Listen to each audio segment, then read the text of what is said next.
Hello friends, welcome to our YouTube channel. आज फिर से उपस्थित हूँ आपके पास 20 अगले क्वेश्चन लेके इतिहास के। अगर आप तैयारी कर रहे हैं तो ये आपके लिए बहुत इंपॉर्टेंट है। चैनल को लाइक और सब्सक्राइब जरूर कर लें, बेल आइकन पर क्लिक कर लें। तो शुरू करते हैं आज की अपनी वीडियो। आज का हमारा पहला प्रश्न है, निम्नलिखित में से कौन सा एक ऋग्वेद में स्त्रियों के विषय में सही नहीं है?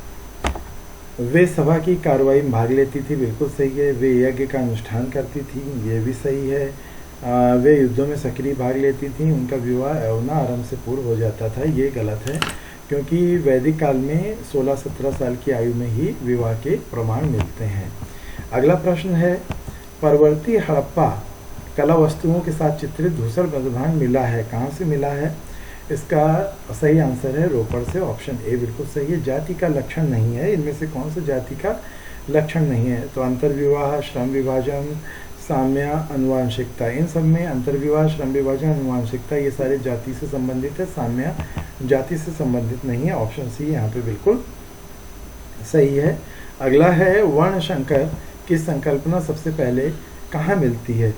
कि वर्ण संकर की सबसे पहली संकल्पना हमें प्राप्त होती है स्मृतियों में। अगला प्रश्न है, निर्वसित, वर्जित और अनिर्वसित यानी कि अवर्जित शूद्रों का उल्लेख हुआ है, कहाँ पर हुआ है? इसका सही ऑप्शन है ऑप्शन बी, पाणिनि की अष्टाध्यायी में इनका उल्लेख किया गया है। अगला प्रश्न है, विष्टि शब्द का क्या अर्थ होता है? विष्टि शब्द का अर्थ होता है बेगारी होता है, और ये यानी कि यहाँ बी में भी बेगारी का यूज़ किया गया, बंधुआ मजदूरी, और सी में भी। तो ऑप्शन डी बिल्कुल सही होगा, बी और सी दोनों ही होते थे। अगला प्रश्न है, राजस्व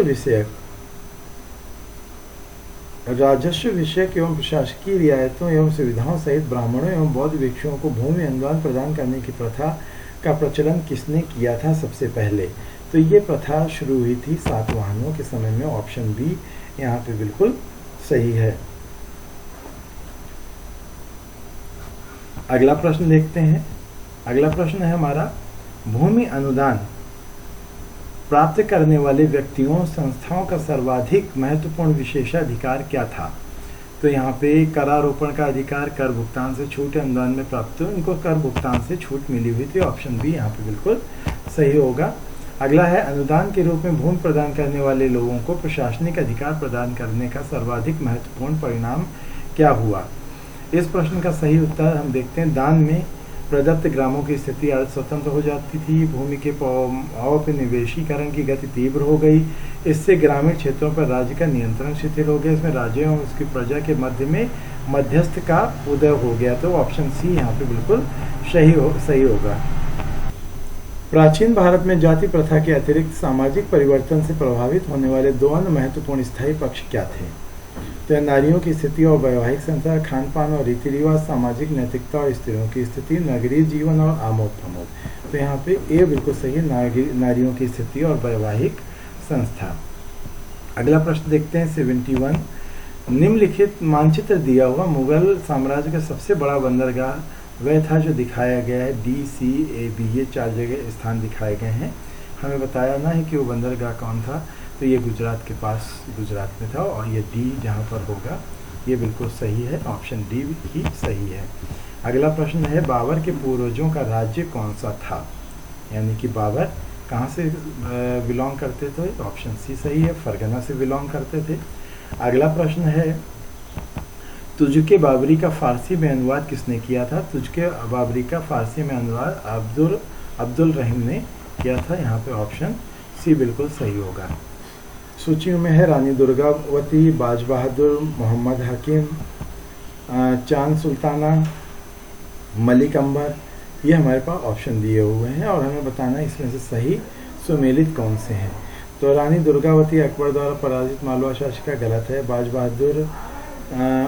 बहादुर गढ़ कांडा का शासक जिसने अकबर द्वारा इस पर विजय प्राप्त की, भी सही नहीं है। मोहम्मद हाकिम अकबर का सौतेला भाई था जिसकी मृत्यु के पश्चात अकबर ने काबुल पर अधिकार कर लिया, ये सही है।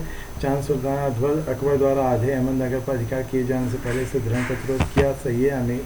मलिक अंबर अहमदनगर को अपने राज्य में मिलाने कि राजा जहांगीर के प्रयासों को असफल करने वाला था। तो ये 3, 4, 5 ही सही है, यानी कि हमारा यहाँ पे सी ऑप्शन बिल्कुल सही होगा। अगला प्रश्न देखते हैं, स्थायी बंदोबस्त के अधीन जमीन में किए गए भू राजस्व में जमींदारों का अंश क्या होता था? तो यहाँ पे ऑप्शन सी सही है, 1/11वां भाग उनको प्राप्त होता था। अगला प्रश्न है, जैन धर्म के प्रथम महासम्मेलन का स्थान क्या था? पहला महासम्मेलन जो हुआ था वो कहाँ हुआ था? पहला महासम्मेलन पाटलिपुत्र में हुआ था। स्थूलभद्र ने इसकी अध्यक्षता की थी। अगला प्रश्न है, निम्नलिखित में से कौन से सिक्के चांदी के ढाल कर प्रसारित किए गए थे? तो ये सिक्के हैं सतनाम, ऑप्शन सी यहाँ पे सही है। अगला प्रश्न है, श्रेणियों के संगठन के विषय में निम्नलिखित में से कौन सा कथन सत्य नहीं है?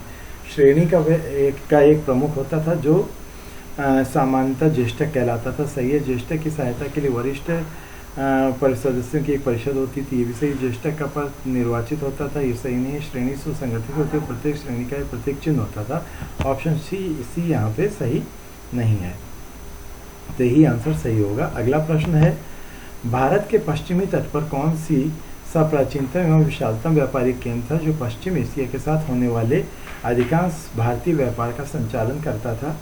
तो यहाँ पे ऑप्शन वेरी गाजा, ऑप्शन बी बिल्कुल सही आंसर है। अगला प्रश्न देखते हैं, और ये आज का हमारा अंतिम प्रश्न होगा।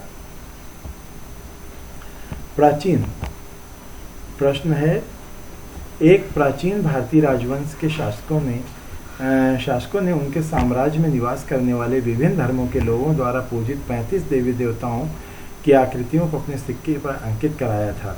तो ऐसा राजा कौन था? तो ये कुषाणों ने ऐसा करवाया था, ऑप्शन सी यहाँ पे सही है। तो ये थे हमारे आज के प्रश्न। अगर वीडियो अच्छी लगी हो तो लाइक और सब्सक्राइब जरूर कर लें, बेल आइकन पर क्लिक भी करें।